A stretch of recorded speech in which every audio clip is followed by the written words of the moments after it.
Alack to see! Why he was met even now as mad as the vexed sea, singing aloud, crowned with rank frumitor and furrows the weeds, with burdocks, hemlock, nettles, cuckoo flowers, darnel, and all the idle weeds that grow in our sustaining corn. A few centuries and forth search for every acre in the high-grown fields and bring him to our eye. What can man's wisdom in the restoring his brivid sense, he that helps him take all my outward worth? There is means, madam, our foster nurse of nature's repose, the which he lacks, that to prove in him are many simples operative, whose power will close the eye of anguish. All blessed secrets, all you unpublished virtues of the earth, spring with my tears. Be aidant and remediate in the good man's distress. Seek, seek for him, lest his go ungoverned rage dissolve the life that once to be means-leaded. News, madam! The British powers are marching hitherward. 'Tis known before Dun, dun, dun. our preparation stands, in expectation of dear father. It is thy business that I go about, therefore, great France. My mourning and importune tears have pitied noble or ambition, Scared, madam. Doth their eyes inside. But love, dear love, and her aged father is right. Soon I may hear and see him. But are my brother's powers set forth? Aye, madam. Himself in person there? Madam, with much ado, your sisters is the better soldier. Lord Edmund spake not with your lord at home. Madam, I must with much ado, your sisters are a better soldier. No, madam. What might import my sister's letter to him? I know not, lady. Faith, he is posted hence on a serious matter. It was great ignorance Gloucester's eyes began to let him live. Where he arrives he moves, and all hearts against us. Edmund, I think, is gone, in pity of his misery dispatched. His nighted life moreover to descry the strength of the enemy. I must need after him, madam, with my letter. Our troops set forth tomorrow with us. The ways are dangerous. I may not, madam. My lady charged my duty in this business. Why should she write to Edmund? Might not you transport our purpose by word belike? Some things I know not. I love thee much. Madam, I had rather... I know your lady does not love her husband. I am sure of that. Where are you going? And stay with me, Oswald. And at her late being there, she gave strange like oidils and most speaking looks to noble Edmund. I know you are of her bosom. I, madam? I speak in understanding. Ye are. I know, therefore, I do advise, take the note my lord is dead. Edmund and I have talked, and more convenient is he for my hand than for our ladies. You may gather more if you do find him. Pray you give him this. And when your mistress hears thus much from you, I praise desire her call to wisdom her. So fare ye well. If you do chance to hear of the blind traitor, prevent falls on him, then cuts him off. I could meet him, madam. I should show what party I do follow. Fare thee well.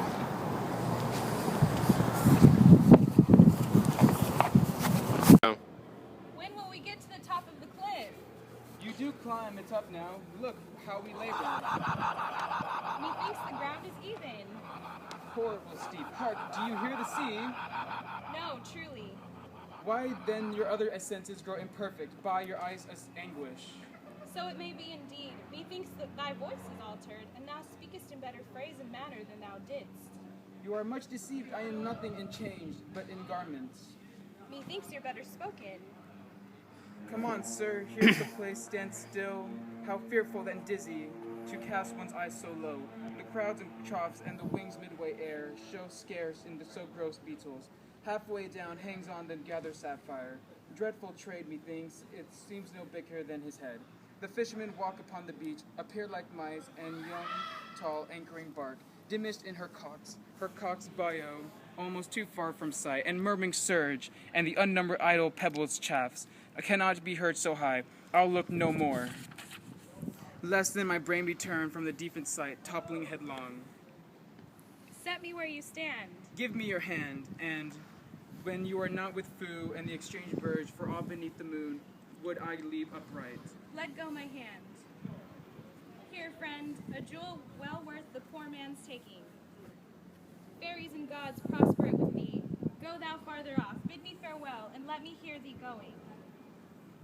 I now bid you well, good sir. With all my heart. Why it trifles thus with his despair is done to cure it. Oh, you mighty gods! Gods, this world I do renounce, and in your sights shake patiently my great affliction off. If I could bear it longer and not fall to quarrel with your great opposeless wills, my snuff and loathed part of nature should burn itself out. If Edgar live, oh bless him. Now, fellow, fare thee well.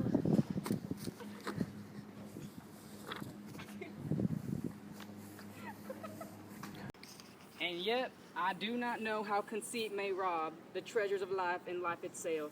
Years to the theft had been done with he thought, by this, thought by past, alive or dead. Ho, you, sir, friend, hear you, speak, sir, speak.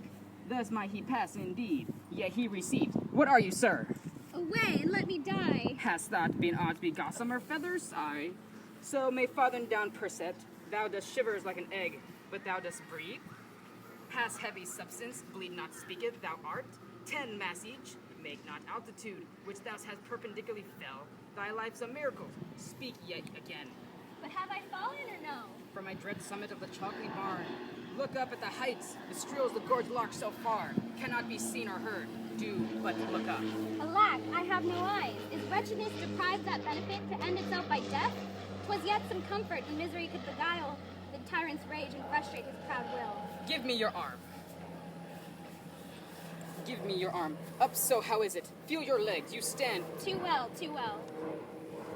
This above all strangeness, upon the crown's oak cliff, this thing was yet we parted for you.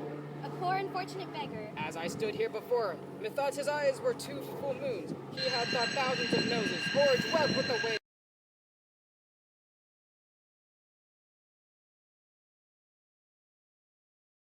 Bear free and patient thoughts. But who comes here? The safer sins near accommodate his master thus. No, they cannot teach me for coining. I am the king himself. How thou art sight-piercing sight. Nature's above it arts in that respect. There's your press money. That fellow handles his bow like a crow keeper. Draw me a clothier's yard. Look, a mouse. Peace, peace. This piece of toasted cheese will do it. There's my gauntlet. I'll prove it on a giant. Bring up the brown bills. Oh well, flown bird. It's the clout. Here, give the word. Sweet mushroom. Pass. I know that voice. Ha! Goneril with the white beard. They flattered me like a dog and told me I had white hairs in my beard. Here the black ones were there to say A and no to everything that I said. A and no. To and no good divinity. When the rain came to wet me once and the wind to make me chatter. When the thunder could not peace at my bidding, there I found them. There I smelt them out. Go to, they're not the men of their words. They told me I was everything. It was a lie. I am odd proof. The trick of that voice I do well remember. Is it not the king? Ah, every inch of a king.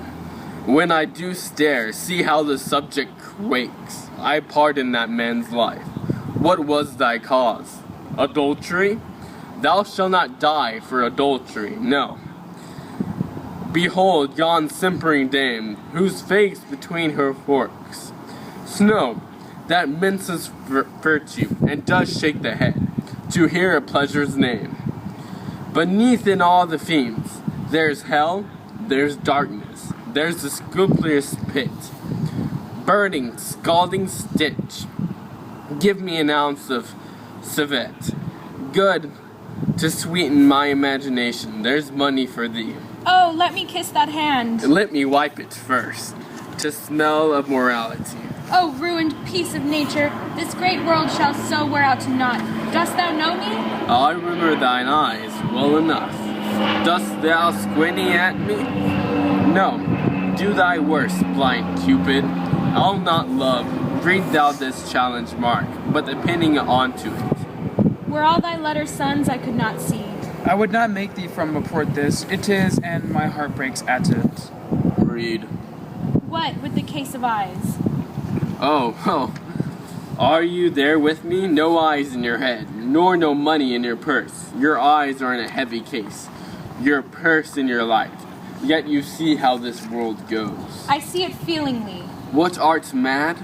A man may see how this world goes with no eyes. Look with thine ears.